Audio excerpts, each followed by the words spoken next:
Hi అండి. Welcome to my channel. ఈరోజు ఈ వీడియోలో నేను మనీ సేవింగ్ టిప్స్ గురించి మంచి టిప్స్ అనేవి చెప్తున్నానండి. వీడియో చివరి వరకు చూడండి, సస్పెన్స్ ఉంటుంది. ఇవన్నీ ₹1 కాయిన్స్ అండి. ఇందులో అమౌంట్ అనేది ఆ చీటీలో ఉంది. ఎంత ఉందో గెస్ చేయండి, నేను లాస్ట్లో చెప్తాను. ఇక ఫస్ట్ వచ్చేస్తుంది కదండి, శాలరీ వచ్చిన ఆనందం కూడా ఉండదు ఉద్యోగస్తులు ఎవరైనా ఉంటే. సో ఇంకా తక్కువ జీతం వచ్చిన వాళ్ళకైతే ఇంకా పెద్ద బాధ ఉంటుంది. అది అనుభవించే వాళ్ళకే అర్థమవుతుంది, చాలామందికి తెలిసి ఉంటుంది కూడా. సో అందులో ఇంకా మనం మనీ సేవింగ్ టిప్స్ ఉన్న ఖర్చులకే సరిపోవట్లేదు, మళ్ళీ మనము మనీ సేవింగ్స్ అనేది ఎలా చేయగలము అని చాలామందికి ఆలోచన రావచ్చు. సో చాలా ఈజీగా నేను కొన్ని టిప్స్ అనేవి చెప్తానండి. అవి మీరు అందులో ఒక 2-3 టిప్స్ ఫాలో అయినా చాలా ఈజీగా మనీ అనేది సేవ్ చేసుకోవచ్చు. ఇవన్నీ ₹1 కాయిన్స్ అండి. ఇవి ఒక 2-3 ఇయర్స్ బ్యాక్ నేను మా హస్బెండ్ కలిసి సేవ్ చేశాము. తను తెచ్చేవాడు, అన్నిటి ఒక దాంట్లో వేసి నేను ఏదన్నా మార్కెట్కి వెళ్ళినప్పుడు వచ్చిన చిల్లర ఇందులో వేసేదాన్ని. ఈ విధంగా సేవ్ చేశాము. ₹1 కదా అని నెగ్లెక్ట్ చేస్తే అసలు అమౌంట్ అయితే ఎంత అయ్యిందో మీరు లాస్ట్లో చెప్పండి, ఎంత అయి ఉంటుందనేది. అమౌంట్ అయితే మరీ ఎక్కువైతే ఏం అవ్వలేదు, ₹1 కాయిన్సే కాబట్టి కొంచెం మంచి అమౌంటే అయ్యింది. ఎంత అవుతుంది? 1000 లోపలే అయి ఉంటుందండి. ఎంత అయ్యిందో గెస్ చేయండి. ఒక చిన్న హింట్ కూడా ఇచ్చాను. సో ₹1 పోగు చేస్తే ఇంత అమౌంట్ అనేది అయ్యింది. అదే నేను ఈ అమౌంట్ పోగు చేయకపోయింటే ఏదో ఒకటి అనవసరమైన ఖర్చులు అయ్యేవి. అవి మనకు అప్పటికి మాత్రమే అవసరం అనిపిస్తుంది, తర్వాత అది అనవసరమే అనిపిస్తుంది. ముఖ్యంగా చిన్న పిల్లలు ఉన్న దగ్గర చాలా వేస్ట్ ఖర్చులు అనేవి ఉంటాయండి. వాళ్ళు అడిగిందల్లా ఇప్పిస్తూ ఉంటాము. అలా అయితే అసలు చేయకండి. వాళ్ళకి ఏది నీడో అది తెలుసుకొని మనము వాళ్ళకి నచ్చ చెప్పి వాళ్ళకి ఏది నీడ్ అవుతుందో అదే మనము కొనిపియాలి. నేను ఇంతకుముందు ₹5 కాయిన్స్ తీశాను కదండి, ₹5 కాయిన్స్ కూడా సేమ్ ఈ విధంగానే. సో అలాగే ₹1, ₹2 కాయిన్స్ అయితే ఒక క్యాన్కే ఉన్నాయండి. అవి కూడా నేను ఒకసారి వీడియో తీసి పెడతాను, ఆ అమౌంట్ కూడా ఎంత అవుతుందా అనేసి. కేవలం ₹1తోనే మనము ఇంత అమౌంట్ చేస్తున్నప్పుడు రోజు ఒక ₹10 సేవింగ్ చేసుకుంటే ఎంత అమౌంట్ సేవ్ అవుతుందో మీరు ఒకసారి ఆలోచించండి సంవత్సరానికి. అదే ఒక్క ₹10 అండి. ₹10 అంటే పెద్ద డబ్బా అనేదే కాదు, ఎన్నో ఖర్చులు పెడుతూ ఉంటాము. సో ఒక ₹10 రోజు తీసి పక్కన పెట్టండి. మామూలుగా మధ్యతరగతి వాళ్ళ శాలరీ గురించి చెప్తున్నానండి. మనము ఇప్పుడు అన్నీ ఫస్ట్ నేను ఇంతకుముందు వీడియోలో కూడా చెప్పాను, ఏదైతే మనకు ఫస్ట్ సేవింగ్కి తీయాలండి. తర్వాత మనము అవసరాలు, రెంట్ అటువంటివి మనం చేయాలి. ఇప్పుడు సేవింగ్స్ తీస్తాము, తర్వాత రెంట్‌కు దీనికి మనము అడ్జస్ట్ చేయలేము. ఇంటి ఓనర్స్ వాళ్ళు ఊరుకుండరు. వాళ్ళు ఎంత అమౌంట్ అంత అమౌంటే కట్టాల్సి ఉంటుంది. సో సేవింగ్ తీసి ఫస్ట్ మీరు ఉన్న అమౌంట్ అడ్జస్ట్ చేసుకోండి. నేను చెప్పిన ప్రకారంగా మీరు అమౌంట్ అనేది రోజు ఒక ₹10 లేకపోతే ₹20 ఎంతో కొంత మీకు ఎంత స్తోమత ఉంటుందో అంత, ఒక ₹30 వేశారనుకోండి. రోజు ఒక ₹30, నెలకు ఒక 900 అవుతుంది. ఒక ₹20 వేశారనుకోండి, ఒక 600 అవుతుంది. ఈ విధంగా అమౌంట్ ఎంత సేవ్ అవుతుందండి. అలా మీరు సంవత్సరానికి ఎంత అమౌంట్ కొన్ని వేలల్లో వస్తుంది. అది ఎంత అమౌంట్ సేవ్ అవుతుంది, అది మీరు ఇన్వెస్ట్మెంట్ చేసుకోవచ్చు ఎందులో అన్నా. దానికి మళ్ళీ ఇంట్రెస్ట్ ఇస్తారు. సో మీరున్న డబ్బును ఇంకా కొంచెం డబ్బు అనేది పుట్టించుకోవచ్చు. మీకు కొంచెం ఇన్వెస్ట్మెంట్‌తోనే కొంచెం ఇంకా దానికి ఇంట్రెస్ట్ యాడ్ అయ్యి ఒక ₹1000 అనుకోండి, దానికి ఇంట్రెస్ట్ యాడ్ అయ్యి ఒక 1400, 1500 ఈ విధంగా అమౌంట్ అనేది పెంచుకోవచ్చు.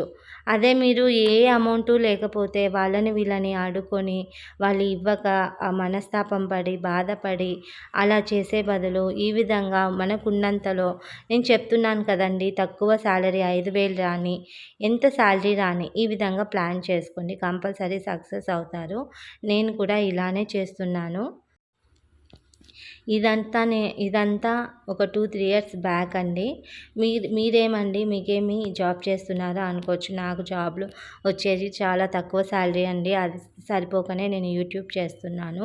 ఇది జాబ్ చేయకముందు నేను అమౌంట్ సేవింగ్ చేసింది. ఒకటో తారీఖు వస్తుందంటేనే చాలామందికి భయం వేస్తూ ఉంటుంది. నాకైతే శాలరీ వచ్చిన ఆనందం కంటే ఖర్చయిపోయేవే ఎక్కువండి. ఇలా వస్తే అలా నీళ్ళలాగా ఖర్చయిపోతూ ఉంటాయి. డబ్బులనేవి వస్తూ ఉంటాయి, పోతూ ఉంటాయి. అవి న్యాచురలే అనుకోండి. కానీ మనకు మీడియంగా చాలీ చాలక జీతం వస్తూ ఉంటుంది కదండీ! వాళ్ళ గురించండి ముఖ్యంగా ఈ వీడియో. ఎక్కువ జీతం వచ్చిన వాళ్ళకి పర్లేదు. వాళ్ళకి ఇంకా అమౌంట్ మిగులుతుంది. అన్నీ కంఫర్టబుల్‌గా ఏది అందులో అడ్జస్ట్ చేసుకోవాల్సింది ఉండదు. ఈ చాలీ చాలక వచ్చిన జీతంతో అడ్జస్ట్ చేసుకోవాలంటే ఒక పెద్ద పరీక్షనే అండి. ఒక ప్లానింగ్ వేసుకోవాలి. దాని ప్రకారంగానే మనము రోజువారీ ఖర్చు చేయాలి. ఏది ఎక్కువైనా ఏదో ఒక దాంట్లో తక్కువ అవుతుంది. అప్పుడు మళ్ళీ మనము మనీ అడ్జస్ట్‌మెంట్ కోసము ఎవరినో ఒకరిని అడగాల్సి ఉంటుంది. సో, నేను చెప్పాను కదండీ! ఏదన్నా ఇన్‌కమ్ సోర్సు కూడా మనం చూసుకుంటే మంచిది. ఇలా అడ్జస్ట్ మనము చేయగలము. కానీ ప్రతిసారి చేయాలంటే ఒక్కొక్కసారి కొన్ని సందర్భాలలో కుదరకపోవచ్చు. కాబట్టి మీరు ఏదో ఒక ఇన్‌కమ్ సోర్స్ ఇంట్లో ఏదన్నా చిన్న శారీ బిజినెస్ కానీ, టిఫిన్ సెంటర్ కానీ, ఇవి ఏవన్నా ప్యాకెట్స్ తయారు చేయడం కానీ, ఎవరన్నా చదువుకున్న వాళ్ళైతే ఏవన్నా పార్ట్ టైమ్ జాబ్స్ ఆన్‌లైన్‌లో జెన్యూన్‌గా తెలుసుకొని అటువంటివి చేస్తే మంచిది. ఇప్పుడు వచ్చి టిప్స్ చెప్తున్నానండి. ఫస్ట్ వచ్చి చిన్న మొత్తంలో సేవింగ్స్ మొదలుపెట్టండి. అది రూ. 100 సరే, నేను చెప్పాను కదండీ! రూ. 20, రూ. 30 ఎంతైనా సరే దాంతో అయితే మీరు సేవింగ్ అనేది చేసుకోండి. ఒక రూ. 100 అయితే కొంచెం ఎక్కువ అమౌంటే వస్తది మీకు. ఒక రూ. 100తో సాధ్యం కాకపోతే అట్‌లీస్ట్ ఒక రూ. 50తో అన్నా అలా చేయని ఎన్నో ఖర్చులు పెడుతూ ఉంటాము. మనకు రూ. 50 అంత పెద్ద అమౌంట్ అనేది కాదు. నెక్స్ట్ వచ్చి కావాల్సినవి మాత్రమే కొనండి. కావాలనిపించేవి కాదు. మనకి ఇది అర్జెన్సీ, ఇది కంపల్సరీ యూజ్ అవుతుంది అనేది తీసుకోండి. ఇది మనకి యూజ్ అవుతుందిలే, ఎప్పుడో ఒకసారి పనికొస్తుందిలే అవి వదిలేసేయండి. అవి ఎప్పుడు పనికొస్తాయో తెలీదు. అవి యూజ్ చేయక పడేయడం తప్ప ఏ ప్రయోజనం ఉండదు. నెక్స్ట్ వచ్చి రోజువారీ ఖర్చులను లిమిట్ పెట్టుకోండి.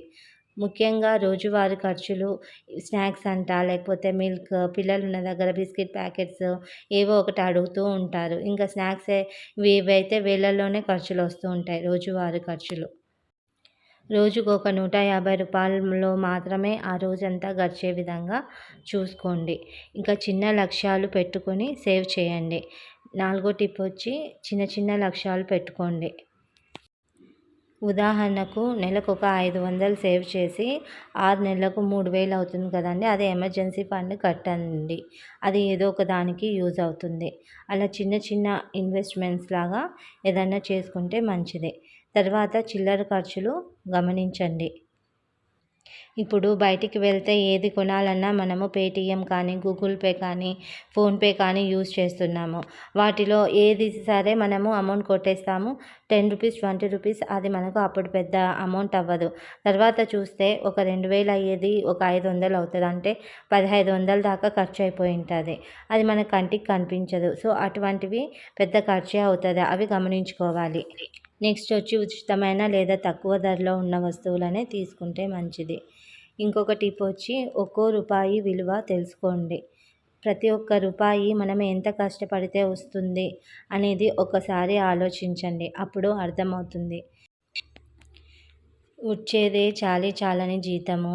ఆ జీతంలో మళ్ళా పొదుపు ఎలా అని ఆలోచనలో పడకుండా నేను చెప్పిన టిప్స్‌లో ఏవో కొన్ని టిప్స్ మీకు ఏవి సులభంగా ఉంటాయో అవి మీరు అనుసరిస్తే మీరు డబ్బు సేవ్ చేయడంలో అలవోకగా సేవ్ చేయొచ్చండి. మీకు శాలరీ ఫస్ట్ ఒక 9000 అలా వచ్చిందనుకోండి.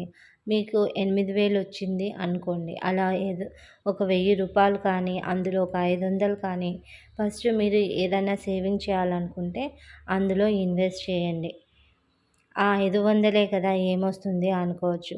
కొంచెము తక్కువ అమౌంట్ సేవింగ్ చేస్తే ఎక్కువ సంవత్సరాలనేది మీరు టైం పీరియడ్ పెట్టుకుంటే అది మీకు కొంచెం ఎక్కువ అమౌంట్ అనేది వస్తుందండి.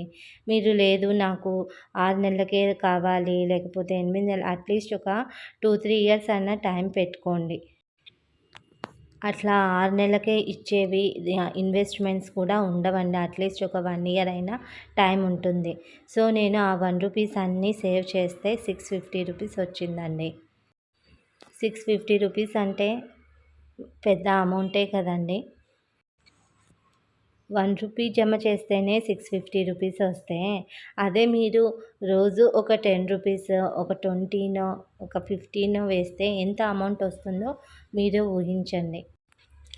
సో, ఒకటో తారీఖు వస్తుంది, అమ్మో! ఒకటో తారీఖా అని భయపడకుండా ఈ విధంగా ధైర్యంగా మనీ అనేది పొదుపు చేసుకోండి. మీకున్నంతలో ఈ టిప్స్ ప్రతి ఒక్కరికి యూస్‌ఫుల్ అయ్యే ఉంటుందని అనుకుంటున్నానండి. ఇంకా మనీ సేవింగ్ టిప్స్ గురించి ఇంకా ఎటువంటివి టిప్స్ కావాలో నాకు కామెంట్ సెక్షన్‌లో పోస్ట్ చేస్తే నేను దానికి రిలేటెడ్ వీడియోస్ అప్లోడ్ చేస్తానండి యూట్యూబ్‌లో. వీడియో చూసిన ప్రతి ఒక్కరికి ధన్యవాదాలు. వీడియోని లైక్ చేయండి, షేర్ చేయండి, బెల్ ఐకాన్ క్లిక్ చేసి సబ్స్క్రైబ్ చేసుకోండి. Thank you for watching.